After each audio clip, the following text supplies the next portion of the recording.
देश दिन भर में आपका स्वागत है। मैं हूं प्रतीक त्रिवेदी। खबरों की शुरुआत करेंगे दिल्ली के शास्त्री नगर इलाके से, जहां पर कल एक सनसनीखेज हत्या हुई थी, जिसमें 88 साल के एक बुजुर्ग और उनकी 51 साल की बेटी की हत्या हो गई थी।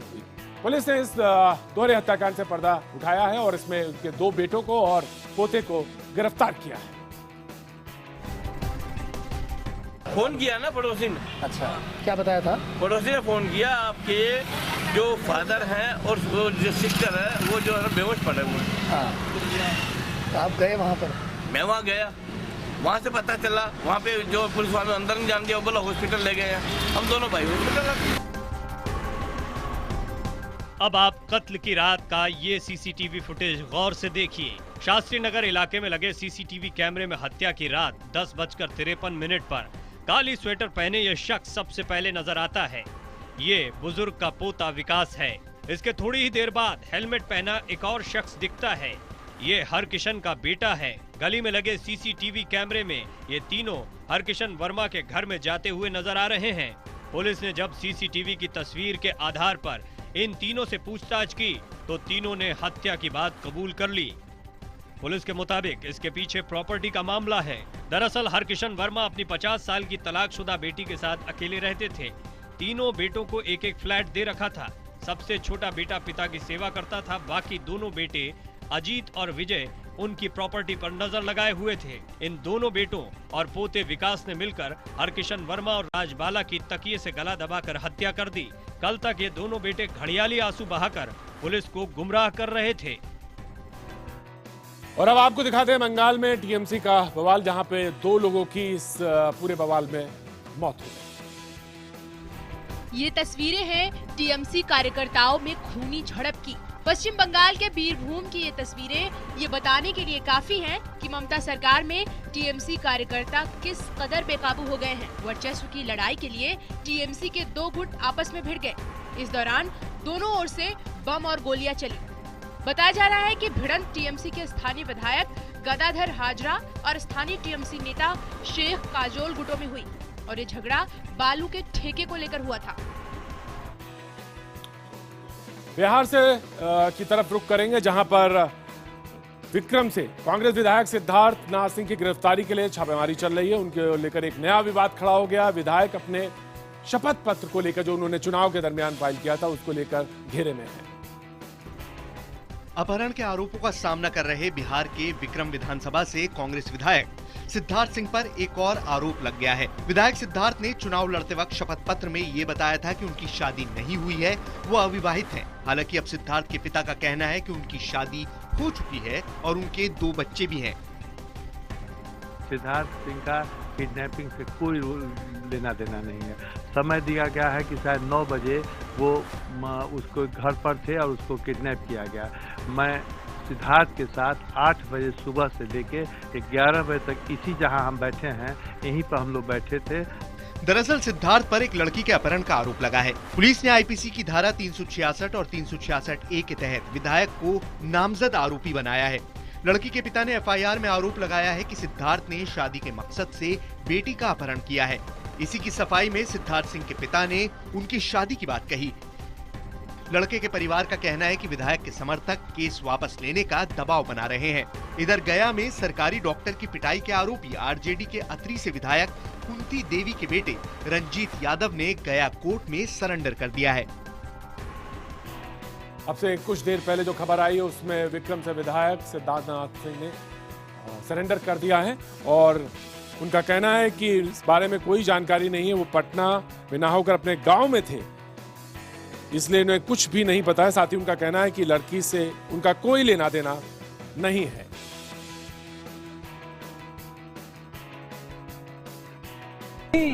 शादी के बाद मुझे इन लोगों ने कांटेक्ट किया। निश्चित हमने तुरंत सीनियर एसपी साहब को फोन किया। अरे लड़की गायब क्यों होगी? ये लड़की जैसा कि बताई हुआ, ये लड़की आजीवन रही है अपने नानी के और उसका पालन पोषण नानी ने किया। शायद वो इसे पढ़ाने लिखाने के लिए हॉस्टल में रखी, आर्थिक तंगी से शायद घर ले गई। ऐसे न कैसे दोस्ती हुआ, क्या हुआ नहीं, उतना खोदने का क्या आवश्यकता है? आवश्यकता है कि दोनों को मन मिला, दोनों ने शादी कर लिया, कि तो नाम हमारा जुड़ गया, कितना तिल का तार बन गया। वो वो गलत आरोप लगाए हैं विधायक जी पे। अच्छा, क्या सही बात क्या है बताइए? हम पंकज से प्यार करते थे, पंकज जी से, उनसे हम शादी किए। पापा हमको नहीं करना चाहते थे उनसे शादी, वो बूढ़ा से शादी करवाना चाहते थे। पापा पैसा ले रखे थे वो बूढ़ा से। पापा मतलब हमको बेचना चाहते थे। पापा हमको मारे भी थे और 26 को हॉस्टल से ले जाकर पापा हमको रास्ता में मारे थे। एक लड़का को लाए थे जो पिस्टल ले रखा था, पी रखा था। वो हमको पिस्टल दिखाया कि अगर चुपचाप नहीं चलोगी तो तुमको जान यही मार देंगे हम। मतलब आप अपनी मर्जी से गए थे? हाँ, हम अपनी मर्जी से गए थे। हम उनको फोन करके बुलाए थे, अगर वो नहीं आते तो हमको पापा मार देते। बिहार से रुक करेंगे अहमदाबाद का, जहां पर आरजे कुणाल और भूमि पंचाल के रिश्तों का सच उनके आखिरी व्हाट्सएप के सामने आया है।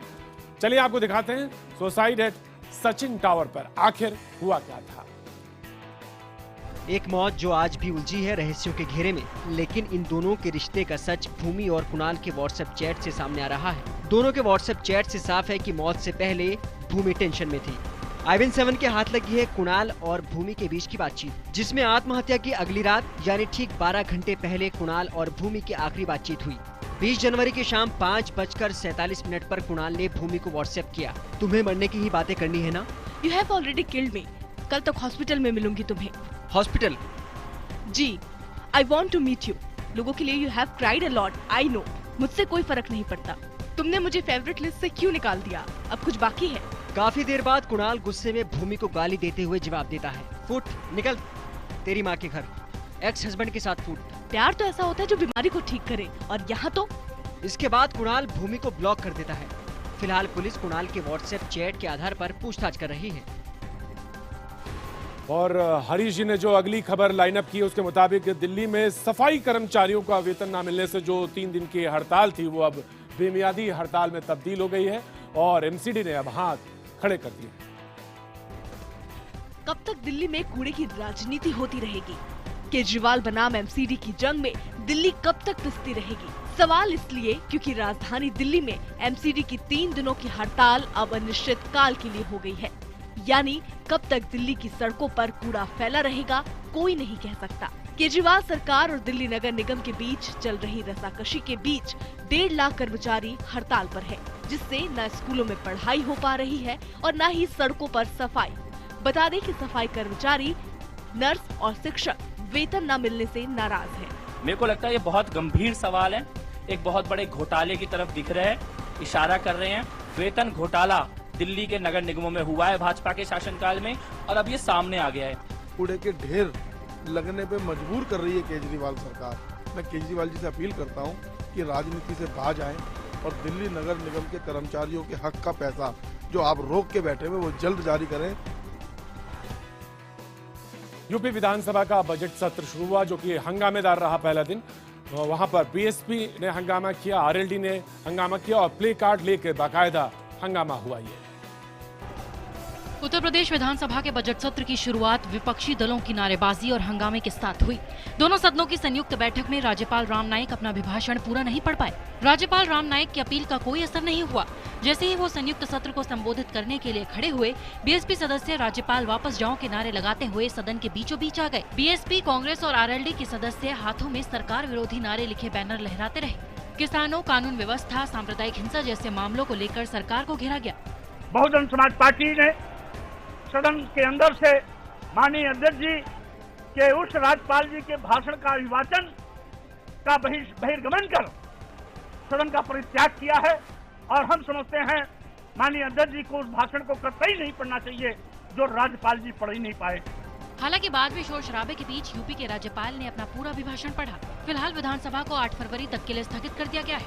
विपक्ष के तेवरों से साफ है कि यूपी का बजट सत्र हंगामेदार रहने वाला है। उधर केरल में 16 स्कैम में फंसे सीएम ओमान चांडी के खिलाफ बीजेपी और लेफ्ट ने प्रदर्शन लगातार जारी रखा है। सोलर घोटाले को लेकर केरल के अलग अलग हिस्सों में दिन भर उग्र प्रदर्शन होता रहा। चांडी के इस्तीफे की मांग को लेकर वाम छात्रों, संगठनों और बीजेपी ने प्रदर्शन किया। इस दौरान प्रदर्शनकारियों और पुलिस के बीच हिंसक झड़प भी हुई। प्रदर्शनकारियों ने पुलिस पर पत्थर और पेट्रोल बम से हमला किया।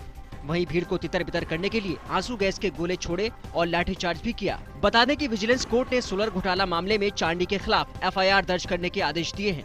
इधर चांडी के लिए आज एक राहत भरी खबर आई। विजिलेंस कोर्ट के ऑर्डर के खिलाफ केरल हाई कोर्ट ने चांडी के खिलाफ एफआईआर दर्ज करने के निर्देश पर 2 महीने की रोक लगा दी।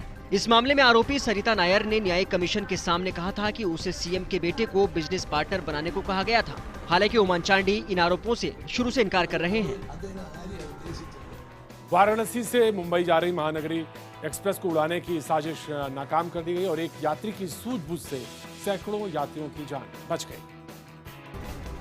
समय रहते अगर वाराणसी से मुंबई जा रही महानगरी एक्सप्रेस में रखे बम को डिफ्यूज नहीं किया गया होता तो क्या होता, ये समझना मुश्किल नहीं। शुक्र है कि 1094 अब महानगरी एक्सप्रेस के स्लीपर कोच S3 बोगी के एक यात्री ने बाथरूम में झोले में कुछ संदिग्ध चीज देखी। उसने गार्ड को जानकारी दी, जिसके बाद BDS दस्ते ने यात्रियों की सूचना पर ट्रेन को चित्रकूट में रोककर बम को डिफ्यूज किया। यहाँ भरोसे राम भरोसे छोड़ रहे हैं अपने यात्री को। कल इसमें बम पाया गया था। ट्रेन में कोई सुरक्षा वर्ग, कोई न PSC ने, कोई प्रशासन का कोई अधिकारी इसमें दिखाई नहीं दिया। सुरक्षा एजेंसियों की जांच के बाद ट्रेन से एक खत मिला। हालांकि खत लिखने वाले का मकसद साफ नहीं हो सका है। इस शख्स ने खत में रेल मंत्री से 10 करोड़ रुपए की मांग की है। खत में लिखा गया है कि रेल हादसों में मरने वालों के लिए कुछ नहीं किया जाता। मानिकपुर में ट्रेन में संदिग्ध वस्तु मिलने के बाद सुरक्षा एजेंसियां चौकस हो गई हैं। देश दिन भर में अभी वक्त एक छोटे से ब्रेक का। ब्रेक के बाद हम फिर हाजिर होते हैं। आप बने रहिए, देखते रहिए IBN।